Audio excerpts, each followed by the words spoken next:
মাদ্রাসা পড়ুয়া সেই ভাইরাল শিশু রিফাত পবিত্র ওমরাহ পালনে যাচ্ছেন সৌদি আরব। কই যাই ভাই? Mecca Medina. মক্কা মদিনা কার দেশ? আল্লাহ দেশ। বাংলাদেশ জাতীয় মাছের নাম কি? পাঙ্গাসকে জাতীয় মাছ বলে সে ভাইরাল হলেও এখন ঠিক মতোই বলতে পারে জাতীয় মাছ ও ফলের নাম। জাতীয় মাছের নাম কিটা? ইলিশ। জাতীয় ফল? কাঁঠাল। এই যাইতেছে তোমার কি লাগান লাগতেছে? ভালো। শিশু রিফাতের সঙ্গে জীবনের শেষ প্রান্তে এসে স্বপ্নের মক্কা মদিনা দেখার সুযোগ পাচ্ছেন এলাকার দরিদ্র বৃদ্ধ তোতা মিয়াও। এছাড়াও রিফাতের মাদ্রাসার শিক্ষক সহ মোট ৬ জন যাচ্ছেন পবিত্র ওমরাহ হজে।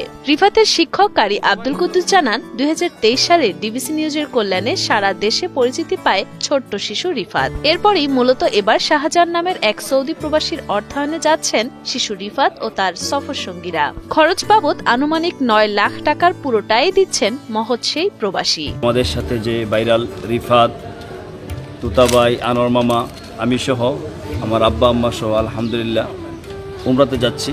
শাহজাহান ভাই, আল্লাহ তাআলা ওনার নাম যেমন দুনিয়ার বাদশাহ, ওনার মনটাও এরকম অনেক বড়।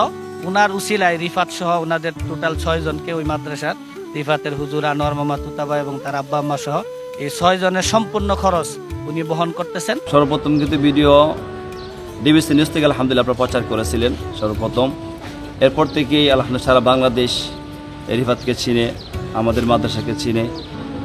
তো আমি যেহেতু নিয়ত করেছিলাম যে উমরাতে প্রথম যে উমরাতে যাবো নিয়ত করেছিলাম, আমেরিকান এক প্রবাসী আলহামদুলিল্লাহ আমার প্রত্যেকে আমাকে প্রথম উমরা যাওয়ার জন্য ওনারা সহায়তা করেন।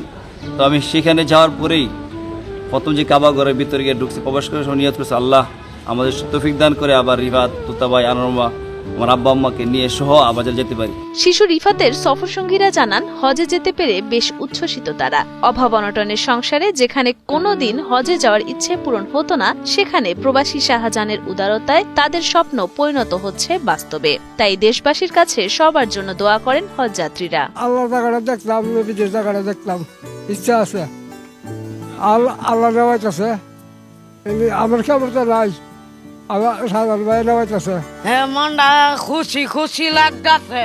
সবকিছু ঠিকঠাক থাকলে ৩রা ডিসেম্বর রাতে সৌদির উদ্দেশ্যে শিশু রিফাত ও তার সফর সঙ্গীদের দেশ ছাড়ার কথা রয়েছে। আঞ্চলিক পাসপোর্ট কার্যালয়ে পাসপোর্ট আনতে গেলে মোহাম্মদ মনিরুজ্জামানের সঙ্গে দেখা করেন শিশু রিফাত। গত ২রা ডিসেম্বর তাদের হাতে পাসপোর্ট তুলে দিয়ে সুনামগঞ্জ আঞ্চলিক পাসপোর্ট অফিসের সহকারী পরিচালক মোহাম্মদ মনিরুজ্জামান জানান, গ্রাহকদের ভোগান্তিহীনভাবে পাসপোর্ট সেবা দিয়ে যাচ্ছেন তারা। সুন্দরভাবে পাসপোর্ট হাতে পেয়েছে।